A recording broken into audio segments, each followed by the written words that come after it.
पवित्र आत्मा तुमको छू रहा है, तुम जहां भी हो तालियों के साथ गाओ और तुमको पवित्र आत्मा छू रहा है इसी वक्त।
अपने हाथों को उठाकर ऊंची आवाज में हालेलुया बोलो जरा।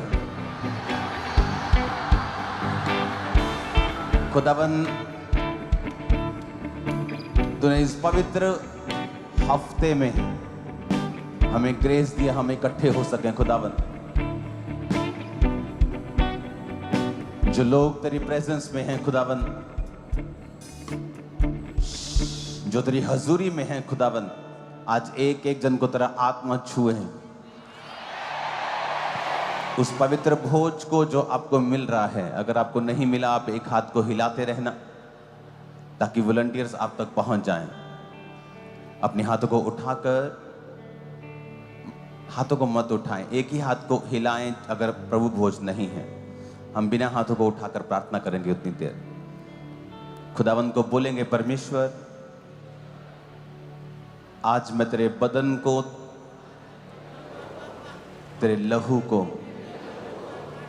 खाऊंगा और पीऊंगा।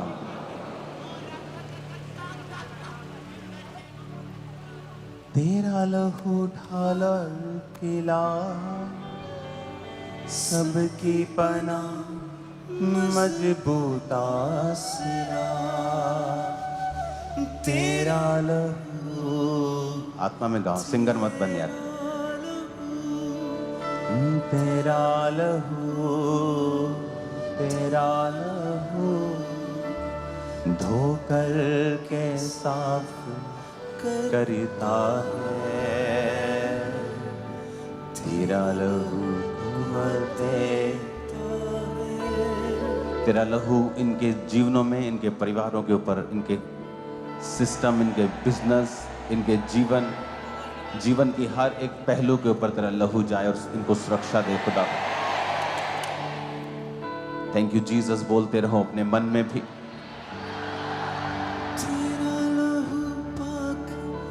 और हाथों को हिलाते रहना अगर प्रभु भोज नहीं मिला, अगर नहीं मिला प्रभु भोज, अगर अब तक प्रभु भोज आप तक नहीं पहुंचा, हाथ हिलाना।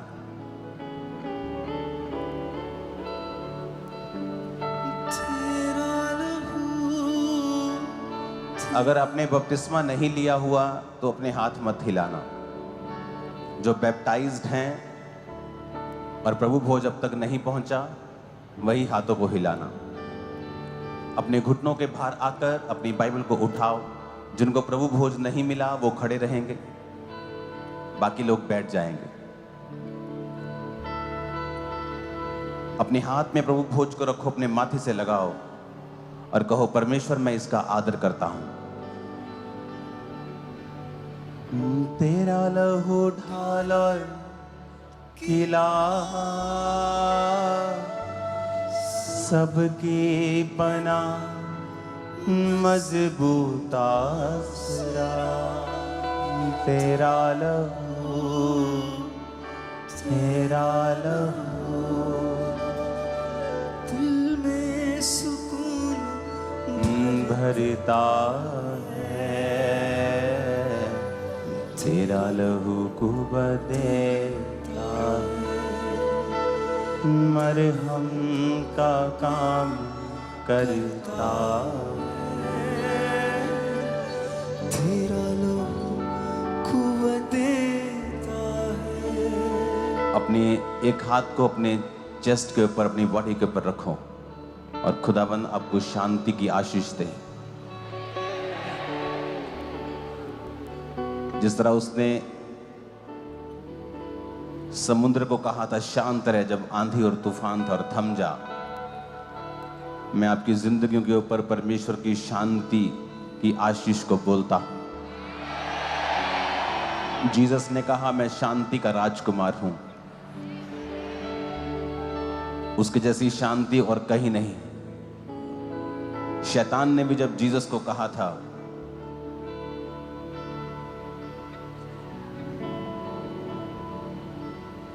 कि मैं तुझे जगत की सारी चीजें दे दूंगा, लेकिन उसने ये नहीं कहा मैं तुम्हें शांति दे दूंगा, क्योंकि उसके पास वो नहीं। उसने जीसस को कहा मैं तुम्हें जगत की सारी राज्य, सारी वस्तुएं, पैसा, इन्फ्लुएंस, मैं सब कुछ तुम्हें दे दूंगा, लेकिन वो ये नहीं कह पाया मैं तुम्हें शांति दे दूंगा, क्योंकि शांति का राजकुमार परमेश्वर है। मैं आज जो लोग अपने हाथों को अपने शरीर पर रखे हैं खुदाबंद,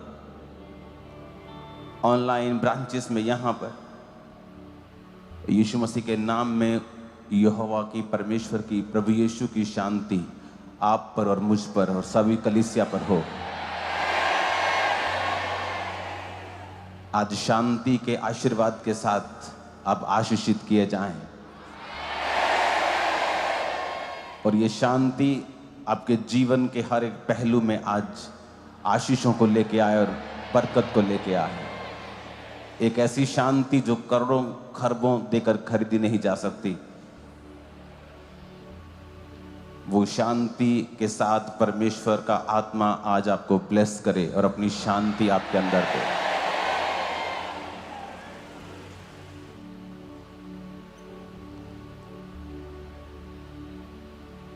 प्रभु भोज को लेने से पहले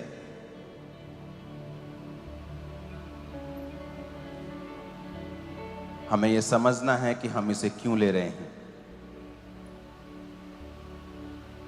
क्योंकि ये एक रीति रिवाज नहीं है कि आज होली कम्युनियन है तो हमने इसे लेना है।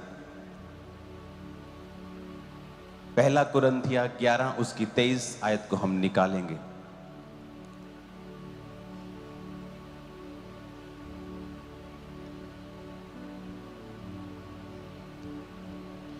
क्योंकि ये बात मुझे प्रभु से पहुंची और मैंने तुम्हें पहुंचा दी कि प्रभु यीशु ने जिस रात पकड़वाया गया रोटी ली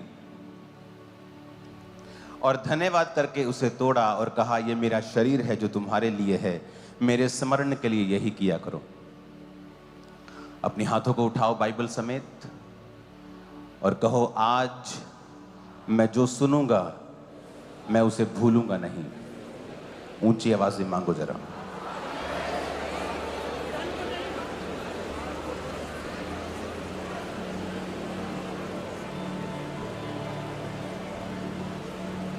मैं इसे मानूंगा और फलों को लेके आऊंगा प्रभु यीशु मसीह के नाम में। हमें ये मालूम होना चाहिए कि आप सिर्फ एक रीति रिवाज के तौर पे, एक रिलीजियस तौर के ऊपर इस प्रभु भोज को नहीं ले रहे हैं। जिस तरह हम धार्मिक रीति रिवाजों को करते हैं और हम ये जानते हैं कि प्रभु यीशु मसीह किसी नए धर्म को बनाने के लिए नहीं आए। एक भी चीज़ हम धार्मिक रीति रिवाजों की तरह नहीं करते, हम आत्मिक रीति से करते हैं क्योंकि वो वचन में लिखा हुआ है। तो जीसस ने कहा, जब आप लूका 22 उसकी 19 से लेके 20 आयत तक पढ़ते हैं, पहला कुरिन्थिया 11 उसकी 23 से 32 आयत आप पढ़ते हैं तो इन आयतों में हमें मालूम होता है कि प्रभु यीशु मसीह ने कहा था कि ये मेरा शरीर है, रोटी को लिया, और जब प्याले को लिया, जूस के प्याले को, कहा ये मेरा लहू है। तो परमेश्वर ने कहा do in remembrance of me, कि मेरी याद में यही किया करो। आप जब प्रभु भोज आज ले रहे हैं, एक तरह का आप पब्लिकली, ओपनली इस बात को अंगीकार कर रहे हैं कि प्रभु यीशु मसीह आपका उद्धार करता है, और आप एक तरह का गॉस्पल दे रहे हैं, सुसमाचार दे रहे हैं। सब जगह लोग बैठ जाओ, वॉलंटियर्स खास तौर पे तुम लोग जहां खड़े हो वहीं बैठ जाओ और चलना बंद कर दो। सब वॉलंटियर्स पीछे खास तौर पे, क्योंकि इस चर्च का डिसिप्लिन दुनिया में मशहूर है कि इतने लाखों लोग होने के बावजूद भी कोई हिलता नहीं, तो वो बने रहना चाहिए। और खास तौर पे भाग के काम करना बंद कर दो और बैठ जाओ।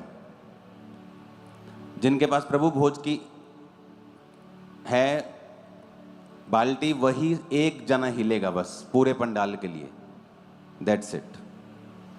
तो वचन में लिखा कि जब कभी परमेश्वर ने कहा तुम ऐसा करो तो मेरी याद के लिए करो, कि जीसस क्राइस्ट ने एक रात पहले, क्रूसिफिकेशन शुक्रवार को कल थी, और आज रात प्रभु यीशु मसीह उस भोज को अपने चेलों के साथ ले रहे थे। उस भोज में जब परमेश्वर चेलों के साथ खा रहे थे, तो उस टेबल के ऊपर, जो आज आपने प्ले में भी देखा होगा, आज की मीटिंग ऐसा लगता है कि हेवन ने डिजाइन की है, हेवन देख रहा है इस मीटिंग को, हेवन कर रहा है इस मीटिंग को। मुझे ऐसा लग रहा है कि मैं सिर्फ एक माइक हूं, जैसे मेरे हाथ में एक माइक है, इसका कोई रोल नहीं है। उसे मुझे लग रहा है कि मैं खुद एक माइक हूं और पवित्र आत्मा बात कर रहा है, दैट्स इट। तो मुझे ये मालूम है कि आज जब आपने वो प्ले देखा कि किस तरह से प्रभु यीशु मसीह बैठे हैं और चेले बैठे हैं, आपको मालूम है कि जो जीसस को पकड़वाने वाला चेला था, यहूदा इस्करियोती, वो भी उसी मेज के ऊपर था, और जीसस को ये मालूम था कि ये चेला मुझे पकड़वाएगा। इमेजिन करो आप कहीं बैठे हों और आपको मालूम हो कि ये आदमी आपको मारने का प्लान कर रहा है, और वो आपके सामने बैठा है और आपको उसका पूरा प्लान मालूम है। लेकिन ये बात साबित होती है कि प्रभु यीशु मसीह का जो फोकस था, जो प्रभु यीशु मसीह का प्रेम था पिता के लिए, क्योंकि वो प्रार्थना कर रहे थे अपने स्पिरिट में कि पिता हो सकता है तो ये कटोरा टल जाए, लेकिन मेरी नहीं तेरी मर्जी पूरी हो। कई बार जब आपका विरोध हो रहा होता है, आपको लगता है ये विरोधी है, ये आपका दुश्मन है, आप उससे नफरत करने लगते हैं, लेकिन कई बार परमेश्वर ऐसा करता है आपको नेक्स्ट लेवल पर लेके जाने के लिए। परमेश्वर कई बार ये ऐसा करता है आपके विश्वास को परखने के लिए, आपकी सामर्थ्य को बढ़ाने के लिए। लेकिन जब आप नफरत करने लगते हैं लोगों से, आप परमेश्वर की उस डिवाइन प्लान को भूल जाते हैं कि परमेश्वर ऐसा आपके साथ क्यों कर रहा है। जीसस ने मालूम था कि ये चेला मुझे पकड़वाएगा और ये चेला जाके अब बताएगा और मुझे पकड़वा कर मुझे मरवाएगा, लेकिन जीसस को मालूम था कि ये सब कुछ पिता के प्लान से मैं कर रहा हूं। पिता ये चाहता है कि ये कटोरा मैं पीऊं, मैं क्रूसिफिकेशन पे जाऊं, क्रूस उठाऊं, मारा जाऊं, गाड़ा जाऊं, फिर तीसरे दिन मुर्दों में से जी उठूं। आप इमेजिन करो जीसस क्राइस्ट का फोकस कितना ग्रेट था, कितना महान था कि सामने उनका कातिल बैठा है, पकड़वाने वाला बैठा है, और जीसस ने अपना पेशेंस नहीं खोया। हमारे जैसा कोई होता तो उसको दो जरूर मारता जोर से कि तेरी वजह से आज ऐसा हो रहा है। कर भी लेता काम, लेकिन उसको मारता भी। पेशेंस जीसस क्राइस्ट के अंदर था कि मालूम था ये चेला है, वही चेला जो अब मुझे पकड़वाएगा, जो मुझे बेच के आ चुका है, जो सिक्कों में मुझे बेच चुका है। बस अब मेरा इंतजार कर रहा है कि कब मैं वो रात आए और वो जाके जब वो लोग आए तो मुझे चूमे और ये बोलेगा कि मैं जिसको चूमूंगा उसी को पकड़ लेना, वही जीसस क्राइस्ट होंगे। अब इमेजिन करो जब जीसस उस मेज के ऊपर थे तो जीसस को मालूम था कि यही चेला मुझे पकड़वाएगा, और फिर भी जीसस ने उसको गाली नहीं दी, जीसस ने उसको धमकी नहीं दी, उसको नरक जाने का थ्रेट नहीं दिया, उसको टांग टूटने का थ्रेट नहीं दिया, उसको मरने का थ्रेट नहीं दिया। उसको गाली नहीं दी, उसको श्रापित नहीं किया, बस यही कहा कि भला होता कि तू वो ना होता, कि ये पाप तुझसे ना होता। इमेजिन करो जब आप उस भोज को, जीसस ने कहा ये मेरा शरीर है, ये मेरा लहू है। क्यों आज हम प्रभु भोज ले रहे हैं? जीसस ने कहा जो मुझे खाएगा वो मेरे जैसा बन जाएगा, मेरा जीवन उसमें प्रवेश करेगा। एक आदमी को अल्जाइमर नाम की डिजीज हो गई। जब अल्जाइमर होता है तो वो आदमी बूढ़ा, अपनी उम्र से अधिक बूढ़ा हो जाता है, हर चीज़ उसकी लो हो जाती है, मरने के कगार पे वो पहुंच जाता है।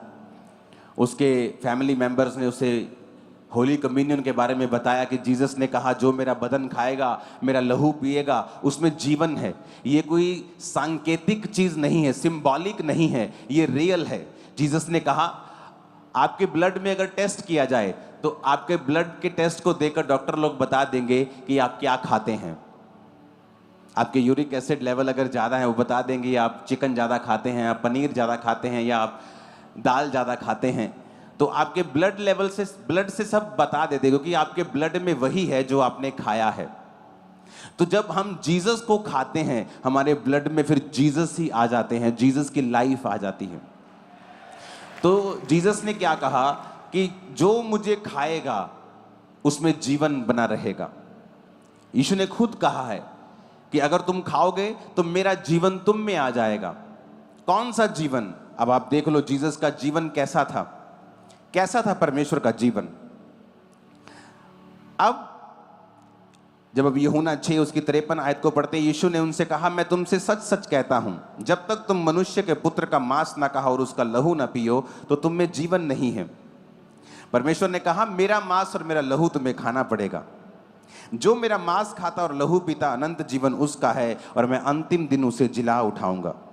और आप जानते हैं इस बात को सुनने के बाद चेलों ने ठोकर खाई। कहते ये कैसे हो सकता है, ये कैसे हो सकता है? हम किसी मनुष्य का मांस और लहू हम क्यों खा सकते हैं? लेकिन जीसस ने कहा ये मेरा शरीर है। रोटी को लिया और तोड़ा कि ये तुम्हारे लिए मेरा शरीर तोड़ा जाता है, यानी एक सेक्रीफाइस है, ये एक बलिदान है जो क्रूस के ऊपर मेरे शरीर का होगा तुम्हारे लिए। परमेश्वर ने कहा यह लहू का बलिदान तुम्हारे लिए होगा कि तुम्हारे पापों के कारण मेरा जवानी का जो काड़ा लहू है वो बहाया जाएगा। हालेलुया। और वचन कहता है, परमेश्वर ने कहा यह नई वाचा का लहू है। जब आप लहू को पीते हैं आप ग्रेस में प्रवेश कर जाते हैं। कौन सी ग्रेस? कि आप पुराने नियम में किसी किसी पर आत्मा उतरता था, किसी किसी के ऊपर परमेश्वर की कृपा होती थी, पर परमेश्वर ने कहा जो मेरा लहू पिएगा, मेरा बदन खाएगा और इस नई ग्रेस, नई वाचा के लहू के ऊपर विश्वास करेगा, अब जो कोई परमेश्वर को ग्रहण करेगा उसके ऊपर ग्रेस आ जाएगी। अब उसे पुरानी व्यवस्था के अनुसार नहीं जीना पड़ेगा, अब किसी किसी के आत्मा नहीं आएगा, सब मनुष्यों के ऊपर मेरा आत्मा उंडेला जाएगा। तुम्हारे बेटे बेटियां भविष्यवाणी करेंगे, तुम्हारे दास दासियों के ऊपर परमेश्वर ने कहा मैं अपना आत्मा उंडेलूंगा। वो उन्हीं लोगों के लिए कहा जो उसके लहू को और उसके बदन को खाते हैं और परमेश्वर की कुर्बानी को रिसीव करते हैं। परमेश्वर ने कहा जो इस कुर्बानी को ग्रहण करेंगे, मेरे भोज को खाएंगे, मेरे लहू को पिएंगे, वो नई वाचा में प्रवेश कर जाएंगे। अब आप खुद एक याजक हैं, आप खुद एक राजा हैं। आपको परमेश्वर के पास जाने के लिए किसी याजक की जरूरत नहीं है, आपको पाप माफ करवाने के लिए मेरे पास आने की जरूरत नहीं है। बाइबल कहती है कि एक दूसरे के सामने अपने पापों को मान लो, लेकिन अब आप डायरेक्ट परमेश्वर से प्रार्थना कर सकते हैं, डायरेक्ट परमेश्वर से पापों को माफ करवा सकते हैं, डायरेक्ट परमेश्वर के अनुग्रह के सिंहासन के सामने जाकर मांग सकते हैं जो आपको चाहिए। आमीन। और परमेश्वर ने क्या कहा? परमेश्वर ने कहा कि ऐसी चीजें तुम जब इकट्ठे होते हो किया करो। यूनिटी सिखा, परमेश्वर में यूनिटी में रखना चाहते हैं, एक मन रखना चाहते हैं। पुरानी कलीसिया बाइबल कहती है एक चित्त, एक मन, एक मनसा थी, कोई अलग मनसा नहीं थी। मेरी मनसा भी सुसमाचार प्रचार की है कि लोगों को बताएं, भारत के लोगों को बताएं कि प्रभु यीशु मसीह धर्म परिवर्तन करने नहीं आए हैं। वो धर्म परिवर्तन करने आए होते तो हम बताते कि हाँ हम अब आपका धर्म परिवर्तन करना चाहते। किस चीज का डर है हमें? किसी चीज का नहीं। लेकिन परमेश्वर ने कहा वो एक नया धर्म बनाने के लिए नहीं आया, वो आपको जीवन देने के लिए आया। हम सुसमाचार लोगों को सुनाएं कि प्रभु यीशु मसीह तुम्हारे कलेशों से छुटकारा देने के लिए, तुम्हारी बीमारियों से तुम्हें आजाद करने के लिए, तुम्हें शांति देने के लिए उन्होंने सब कुछ सहा है। हालेलुया। तो वचन क्या कहता है? परमेश्वर कहता है अगर तुम मेरा लहू पियोगे, मेरा मांस खाओगे तो तुम में जीवन बना रहेगा। आज जब हम परमेश्वर के लहू को लेते हैं तो वचन ये भी हमें कहता है, जब हम कुरिन्थिया की उस आयत को फिर से पढ़ते हैं तो उसमें लिखा हुआ है, 26 आयत में लिखा है, पहला कुरिन्थिया 11 उसकी 26, कहता है जब तुम ये रोटी और कटोरे में से पीते हो, प्रभु की मृत्यु को जब तक वो ना आए प्रचार करते हो। जो कोई अनुचित रीति से प्रभु की रोटी खाए, कटोरे में से पिए, वह प्रभु की देह और लहू का अपराधी ठहरेगा। इसलिए मनुष्य अपने आप को जांच ले कि इस रीति से रोटी में से खाए और कटोरे में से पिए, क्योंकि जो कोई खाते पीते समय प्रभु की देह को ना पहचानेगा, वह अपने खाने और पीने से अपने ऊपर दंड लेके आता है। हालेलुया।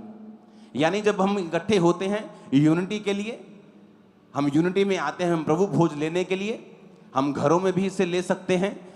तो परमेश्वर ने क्या कहा कि तुम अपने आप को जांचोगे, देह को जांचना, जांच कर रोटी खाए। इसका मतलब क्या कि मैं अपने आप को जांचूं कि क्या मैं सचमुच परमेश्वर की देह से प्यार करता हूं, उसकी देह को मैं खा रहा हूं। आप भी परमेश्वर की देह हैं। जब मैं आपकी बदनामी करता हूं तो एक्चुअल में परमेश्वर की देह की बदनामी करता हूं। जब मैं अपनी आशीष को किसी गरीब विश्वासी को शर्मिंदा करने के लिए इस्तेमाल करता हूं, मैं परमेश्वर की देह की बदनामी करता हूं। तो वचन कहता है तुम अपने ऊपर दंड लेके आओगे और बीमार रहोगे अगर प्रभु की देह को नहीं पहचानोगे। तो वचन कहता है जो कि प्रभु का देह खाएगा और लहू पिएगा उसमें जीवन होगा। यही वचन उसको दिया गया। जब अल्जाइमर नाम की डिजीज उसे हुई, वचन दिया गया कि परमेश्वर चाहता है कि तू चंगा हो।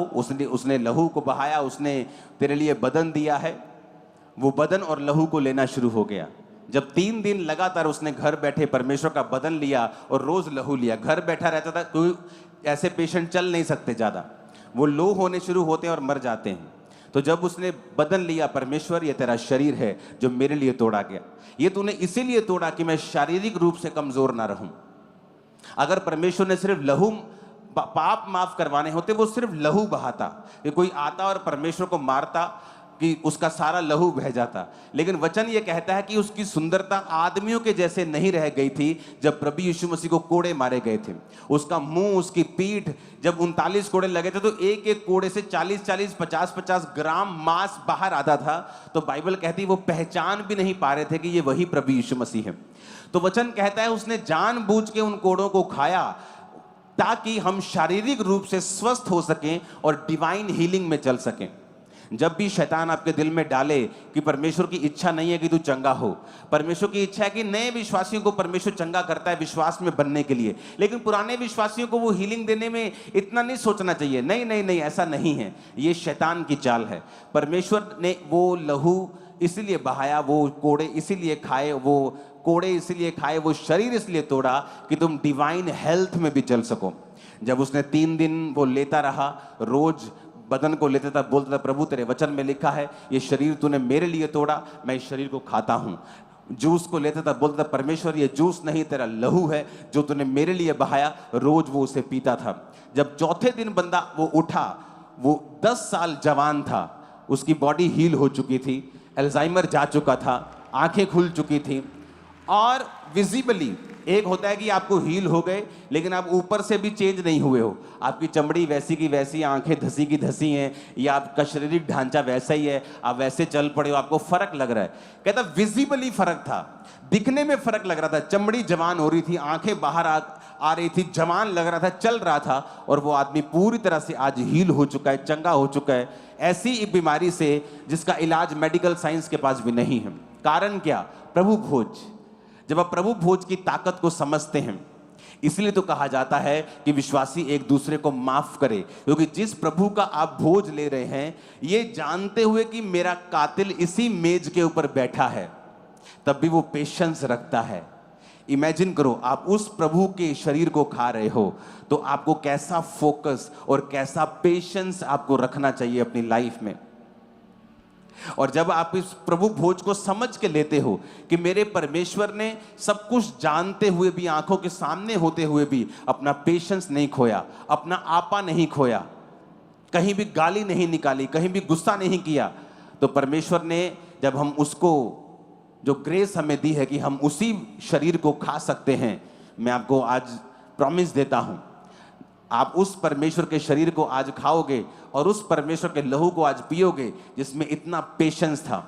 जो अमीरों का अमीर क्या, ऐसे ग्रह वैज्ञानिकों ने ढूंढे हैं, मैंने आपको बताया था पहले भी, जो पूरी तरह से हीरे के बने हुए हैं।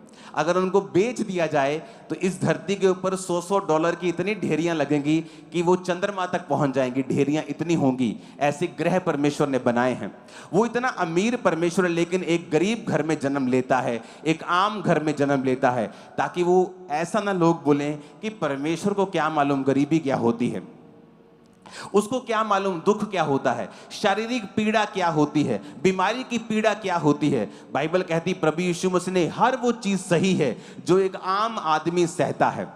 वो एक गरीब घर में, आम घर में जन्म लेते हैं, वो अपने पिता के साथ काम करते हैं, वही काम जो उनके पिता कारपेंटरी का करते हैं वही जीसस क्राइस्ट करते हैं, वही कोड़े वो खाते हैं, शारीरिक पीड़ा को सहते हैं। मानसिक पीड़ा इतनी थी परमेश्वर को, लोग बोलते हैं कि परमेश्वर को मानसिक पीड़ा कैसे हो सकती है। जानबूझ के यहोवा पिता ने उनको मानसिक पीड़ा से निकाला। क्यों? बाइबल कहती जब परमेश्वर गसमनी के बाग में थे तो वचन कहता है कि प्रभु कह रहे थे पिता हो सकता तो कटोरा टल जाए, और कुछ मूर्ख लोग जिनको बाइबल के बारे में पता नहीं कहते हैं कि ले वो तो आप कह रहे सी परमेश्वर ਨੂੰ, ਉਹ ਤਾਂ ਆਪ ਕਹਿੰਦਾ ਫਿਰਦਾ ਸੀ प्रभु जी, वो डरता सी परमेश्वर तक कि ऐदा ना होवे सलीबी मौत टल जाए। वो पीड़ा के बारे में यीशु मसीह नहीं कह रहे थे। यीशु मसीह इसलिए दुखी नहीं थे कि कल मुझे क्रूस उठाना पड़ेगा या मेरे को मार पड़ेगी। वो इसलिए दुखी थे कि वचन कहता है जो काठ पर लटकाया जाएगा वो श्रापित है। वो जो काठ पे लटकाया जाता है वो श्रापित है। जब एक बंदा श्रापित हो जाता है तो वचन कहता है कि यहोवा परमेश्वर इतना पवित्र है कि वो श्रापित को देखता नहीं। तो यीशु मसीह को मालूम था कि कल जब मैं क्रूस पर चढ़ाया जाऊंगा तो कुछ देर के लिए पिता अपनी पीठ फेर लेगा, अपना मुंह मुझसे हटा लेगा और अपनी पीठ मेरी ओर कर लेगा। वो पीड़ा थी प्रभु यीशु मसीह के अंदर जुदाई की, कि परमेश्वर नहीं चाहते थे कि चाहे वो 2 पल हो, चाहे वो आधा घंटा हो, 5 मिनट हो, वो कुछ भी हो, कि मैं 1 सेकंड के लिए भी पिता से अलग ना हूं। ये परमेश्वर की पीड़ा थी। प्रभु कह रहे थे कि हे पिता हो सकता है तो ये कटोरा टल जाए पर मेरी नहीं तेरी इच्छा पूरी हो। लेकिन प्रभु यहोवा ये चाहते थे कि प्रभु यीशु मसीह इस मानसिक पीड़ा से निकले। और वचन कहता है कि जब प्रभु यीशु मसीह इस मानसिक पीड़ा से निकल रहे थे कि पिता हो सकता है तो ये ऐसी चीज हट जाए लेकिन तेरी इच्छा पूरी हो, तो वचन कहता है कि खून उनके माथे में से, उनके बदन में से खून पसीने के साथ इतना स्ट्रेस लेवल हाई था कि वो खून बाहर आ रहा था उनकी चमड़ी में से होकर। इतना स्ट्रेस लेवल जो था परमेश्वर का वो जाहिर हो रहा था कि परमेश्वर इस समय मानसिक पीड़ा में से होकर गुजर रहे हैं। अगले दिन वो शारीरिक पीड़ा से, आत्मिक पीड़ा से होकर गुजरे। उसने सारी पीड़ाएं सही, आम घर में पैदा हुए, गरीबी को देखा, दुखों को देखा, बीमारी को देखा। जब बाइबल कहती है कि उन पर कोड़े बरस रहे थे तो बाइबल कहती है उसकी सुंदरता आदमियों के जैसी नहीं रह गई थी, उसको पेन हो रहा था। हर एक चीज परमेश्वर ने सह ली थी। किसके लिए? आपके लिए। और जब आज आप उस भोज को खाते हैं, उस लहू को पीते हैं, आप एक तो जीसस क्राइस्ट के जैसा स्वभाव अपने अंदर पाते हैं। आप स्ट्रांग लाइफ को फील करेंगे कि आपकी स्पिरिचुअल लाइफ स्ट्रांग हुई है और ताकतवर हुई है। आप जीसस के जैसा पेशेंस पाएंगे, जीसस के जैसा फोकस पाएंगे, जीसस के जैसी दलेरी भी आज आपके अंदर आएगी। और मैं आपको बता रहा हूं, ये मेरी लाइफ का पर्सनल एक्सपीरियंस है। आप जब आत्मिक चीजें करते जाते हैं, कई बार आपको आपकी लाइफ में बीमारी एंटर करती है या कोई परीक्षा एंटर करती है या कोई ऐसी अनहोनी घटना आपके साथ होती है और आप सोचते हैं कि ये मेरे साथ क्यों ऐसा हो रहा है। आप प्रार्थना करते हैं, आप दुनियावी चीज़ें भी जो आपको करना है, आप मेडिसिन खाते हैं, कुछ भी करते हैं, दुनियावी तरीके से अपनी प्रॉब्लम को सॉल्व करने का यत्न करते हैं। लेकिन अगर आप आत्मिक चीज़ें करते जाएंगे, मैं आपको बता रहा हूँ, ये प्रोफेसी है, परमेश्वर आपको सरप्राइज देंगे एक दिन अचानक से। और वो सरप्राइज उस दिन होगा जिस दिन आपने एक्सपेक्ट नहीं किया होगा। वो काम उस दिन होगा जब आपने सोचा भी नहीं होगा। आप सोचेंगे कि हाँ अब मुझे अगले महीने और सफर करना है, लेकिन सडनली परमेश्वर का आत्मा आपको छुएगा और बड़े काम आपकी लाइफ में करके आपको छुटकारे की तरफ लेके जाएगा। और ऐसा तब होता है जब आप अपनी आत्मिक पोजीशन को छोड़ते नहीं हैं, आप अपनी आत्मिक चीज़ों को छोड़ते नहीं हैं, आप प्रार्थना करना नहीं छोड़ते हैं, आप बाइबल पढ़ना नहीं छोड़ते, आप पवित्रताई के सिद्धांत को छोड़ते नहीं हैं, आप परमेश्वर के साथ समय को बिताते हैं। मैं पिछले कुछ दिनों में अचानक, मेरे को इंटरनेट का शौक नहीं है, मेरी वाइफ तो किसी भी ऐप पर भी नहीं है, ना ये फेसबुक पे है ना इंस्टा पे है, मेरे फ़ोन पे चीज़ें हैं।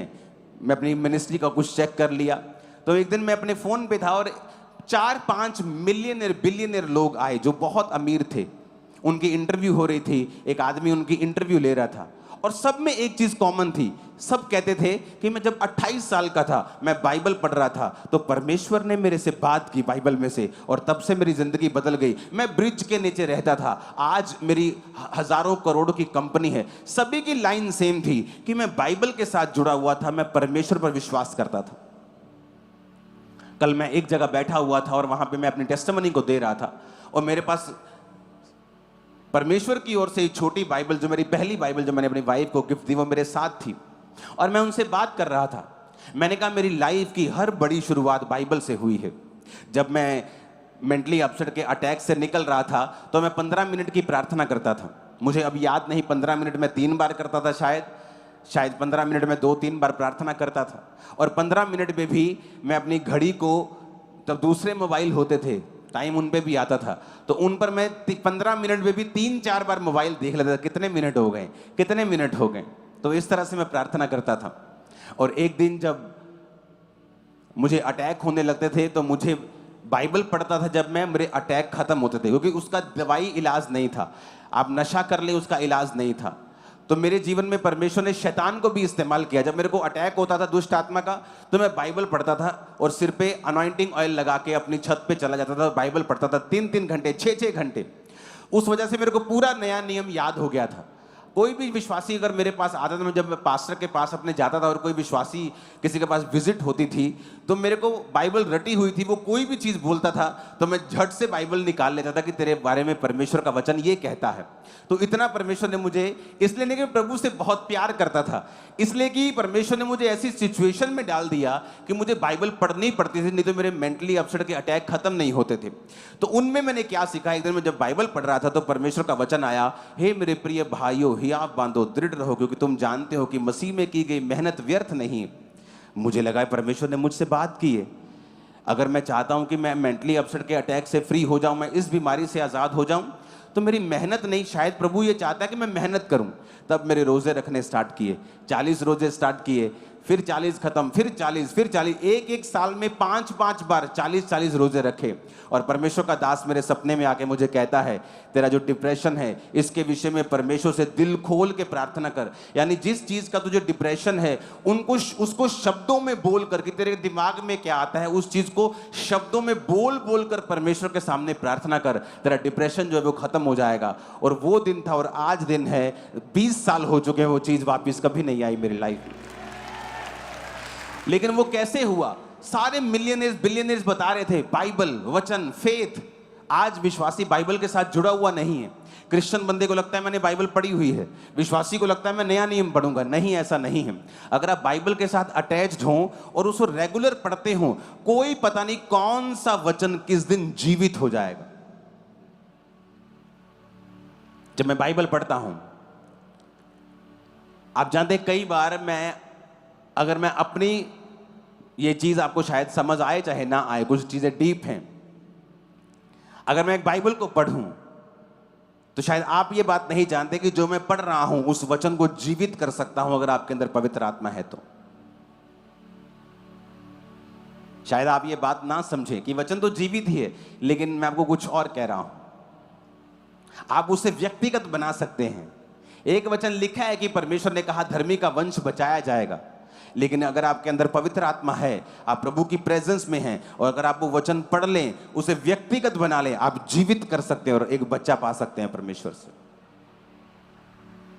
मेरी बात समझ आ रही है कि नहीं? जीवित कर सकते हैं आप वर्ड को।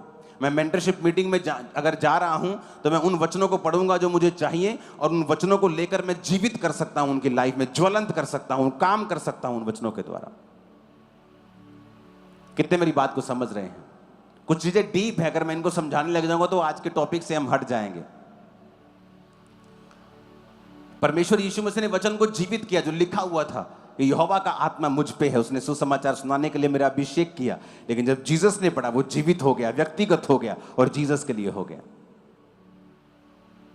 तो जो व्यक्ति विश्वासी जो है, जो अगर वचन के साथ जुड़ा हुआ नहीं है, तो उसे बहुत सी चीजें मिलती नहीं। क्यों? क्योंकि अगर आप वचन के साथ जुड़े हुए होंगे, कोई पता नहीं कौन सा वचन आपके दिल में हिट कर जाए।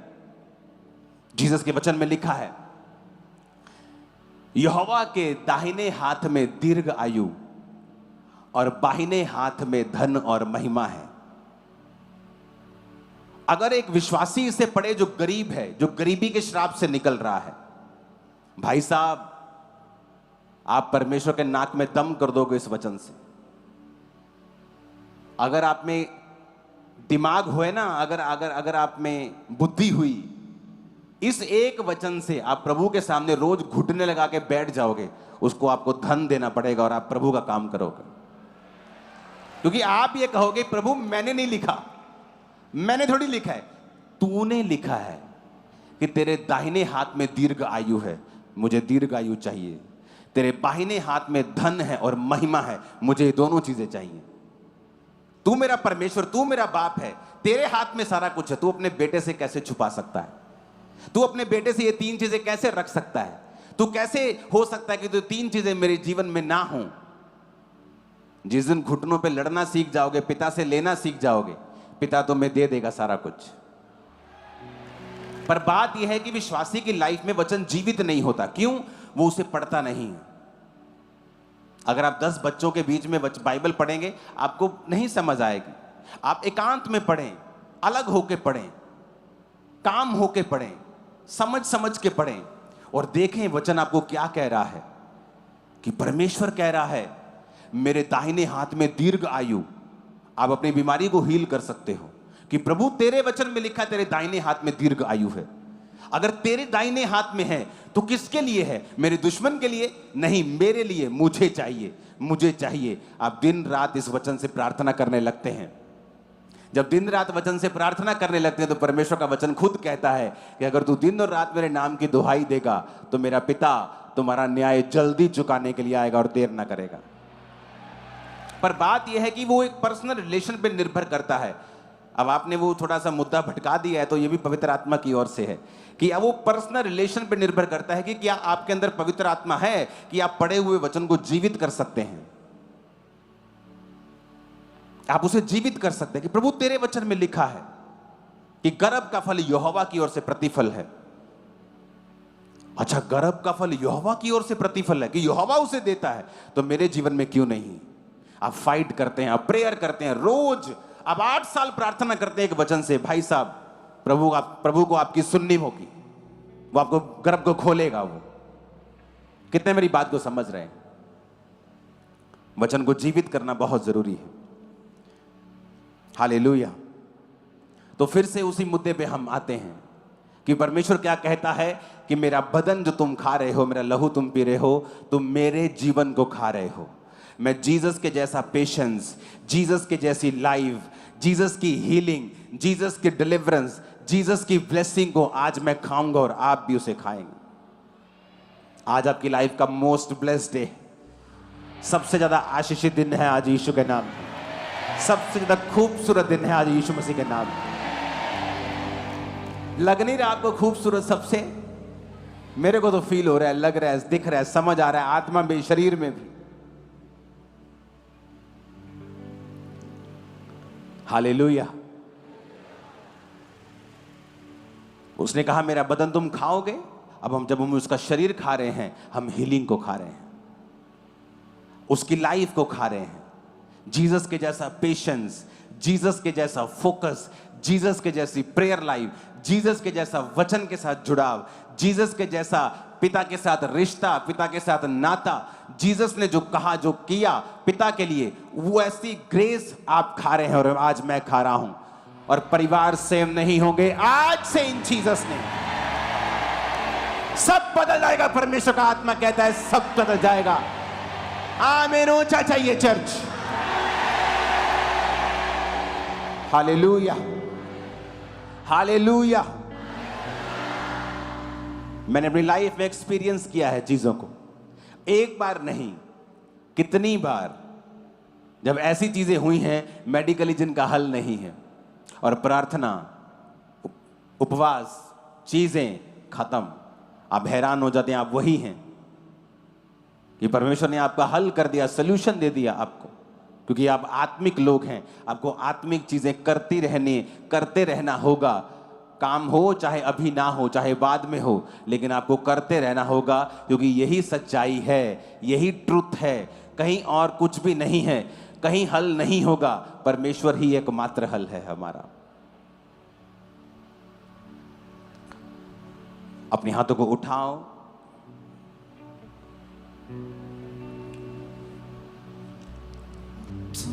मेरे जैसे बन जाओगे, पियोगे लहू और बदन खाओगे। सब अपने हाथों को उठा के गाओ तुम मेरे और अपने माथे से लगा लो प्रभु भोज को।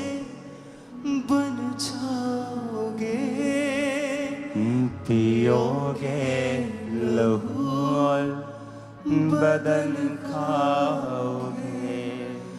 जो स्वर्ग से उतरी वो रोटी हूँ मैं, जो जीवन है देती वो ज्योति हूँ मैं। जो स्वर्ग से उतरी वो रोटी हूँ मैं, जो जीवन है देती वो ज्योति हूँ मैं। वचनों पे मेरे तुम चल पाओगे, पियोगे लहू और बदन खाओगे। तुम मेरे ही जैसे बन जाओगे, पियोगे लहू और बदन खाओगे।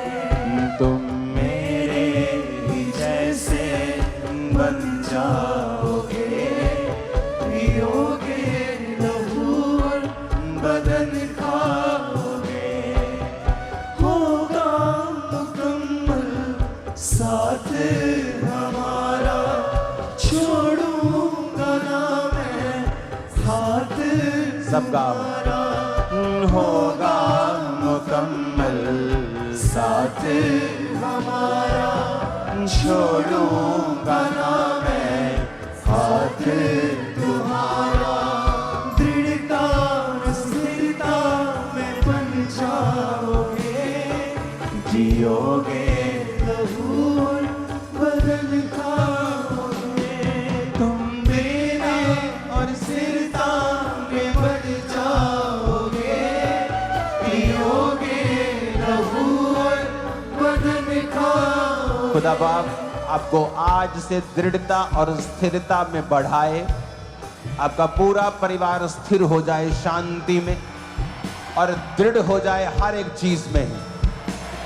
मैं यीशु मसीह के नाम में आपको फाइनेंशियल दृढ़ता में बढ़ने का आशीषित ब्लेसिंग्स वर्ड्स देता हूं कि दृढ़ता आपके फाइनेंस में बढ़े। आज से अब दृढ़ हो जाए फाइनेंशियली, फिजिकली, सेहत में, शरीर में, डिवाइन हेल्थ में आप स्थिर हो जाएं, दृढ़ हो जाएं यीशु मसीह के सामर्थ्य नाम में। दृढ़ता स्थिरता में बन जाओगे, पियोगे लहू और बदन खाओगे। सब गाओ ऊंची आवाज। दृढ़ता और स्थिरता में बन जाओगे, पियोगे लहू और बदन खाओगे। सब जन खड़े हो जाओ, अपने माथे से लगाओ प्रभु भोज को। एक दूसरे को माफ कर दो, अपना दिल हल्का कर दो, ताकि आप दोषी ना ठहरें। एक दूसरे को साफ, क्लीन अपने दिल को करके, एक दूसरे को माफ करके उस प्रभु भोज को अपने माथे से लगा लो।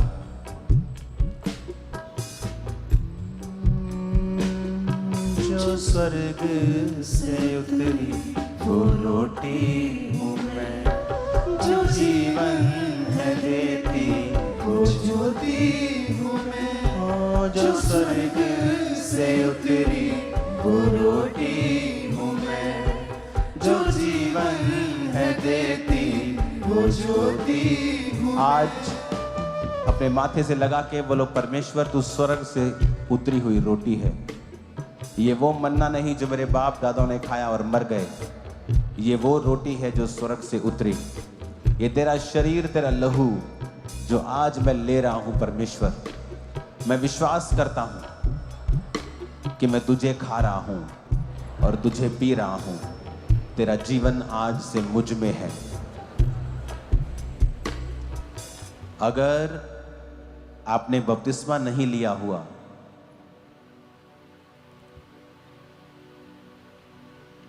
तो कृपया बपतिस्मा ले लें और उसके बाद संडे हम फिर से प्रभु भोज करेंगे। परमेश्वर कहता है फिर से हम करेंगे। माथे से लगाओ, क्योंकि जीसस क्राइस्ट, यीशु मसीह इज़राइल में जो पैदा हुआ, जो एशिया में पैदा हुआ, जो गोरों का गुरु नहीं बल्कि संपूर्ण मानव जाति के लिए जो पैदा हुए, मारे गए, गाड़े गए और तीसरे दिन मुर्दों में से जी उठे।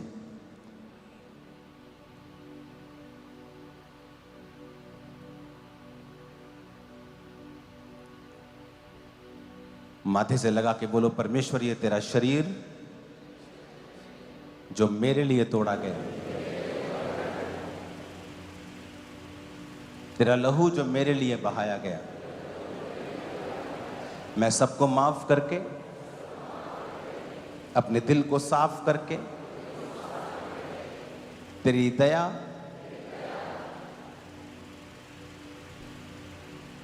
तेरे पेशेंस को,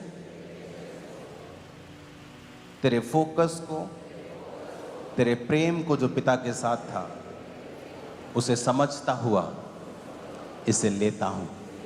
आज जब मैं इसे खाऊंगा तो मैं आपके जीवन को पाऊंगा और आज से मेरा रिश्ता मेरे पिता परमेश्वर के साथ सेम नहीं रहेगा, वो ऊंचाई पे चला जाएगा।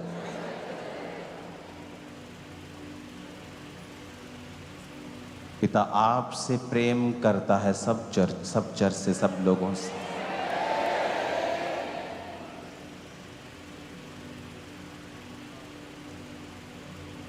अपने माथे से लगाओ और उस रोटी को, उस लहू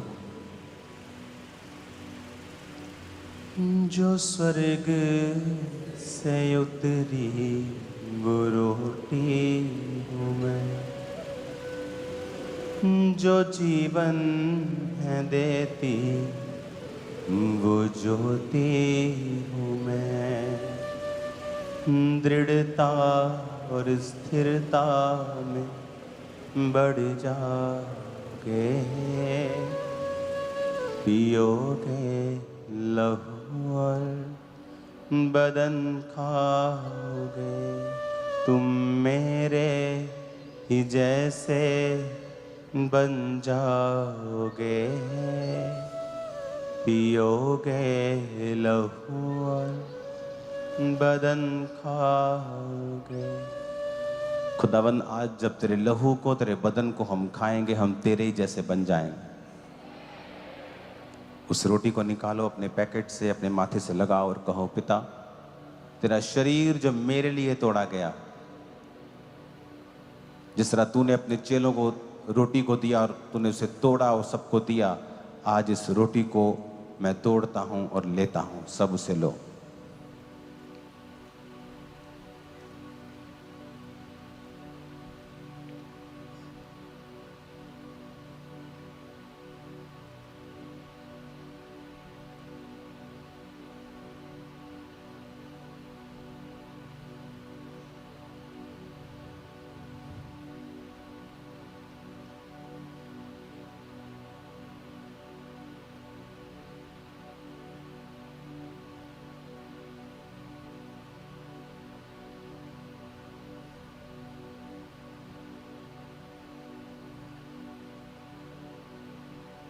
उस लहू को, उस जूस को खोलो और कहो, परमेश्वर तेरा लहू जो मेरे लिए बहाया गया,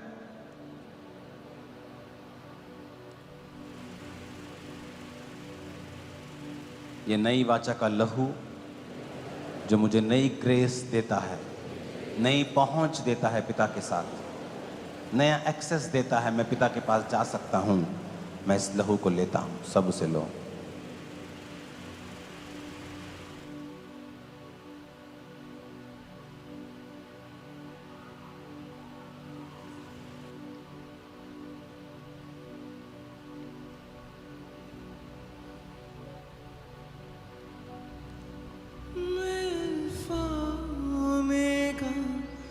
मैं जीवन का पानी, जो मुझसे पिए वो रहे फिर न खाली। मैं अल्फा ओमेगा, मैं जीवन। अपने हाथों को उठाओ और हिलाओ। आप इस प्रभु भोज को वापस बाल्टियों में रखेंगे। अगर आप इसे लेके जाना चाहते हैं तो आप इसे गिराएं नहीं, मेक श्योर, क्योंकि दोबारा इसे प्रभु भोज के लिए हम यूज नहीं करते हैं। अपने हाथों को उठाओ और हिलाओ। Thank you Jesus.